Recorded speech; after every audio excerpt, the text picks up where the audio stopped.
I'm John Engel, and we're going to talk about some plant health care today.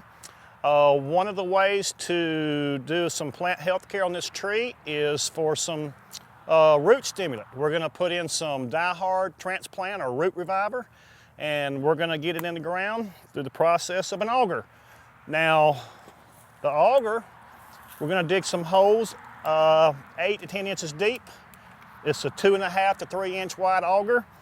And we're going to start the drip line. We're going to make a couple of holes. Well, actually here at the drip line, we're going to put a hole. We're going to come in about 12 inches with another one, and then we're going to step out about 12 inches with another hole. And we want to do that on about 2 foot centers all the way around the tree. Then we're going to put some Die-Hard root reviver in the ground, and then we're going to cover it all back up.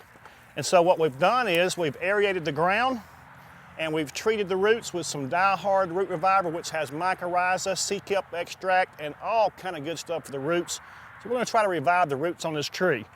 So, you know the old saying, where air and water flow, roots grow.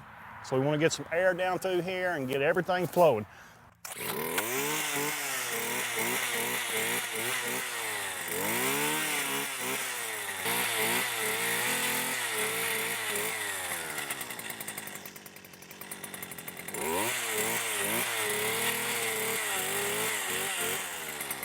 And we want to come back with some root reviver. You want to do this all the way around. Start the drip line with your first hole. According to the distance between your first hole and the trunk, you just don't want to get into the big roots of the trunk, so don't get too close to the trunk. Here I'm staying about 2 foot away from the trunk. On a bigger tree, you might want to stay 4 foot away from the trunk. So you can use that to judge how many holes you need. Start the drip line, work your way in, stay away from the trunk, and then work your way out a couple of feet past the drip line. After you drilled your holes, you want to come in with some root reviver. Your Die-Hard root reviver has the main ingredient that's good for the roots is mycorrhiza. Mycorrhiza is endo and ecto, which means it works outside the root and inside the root.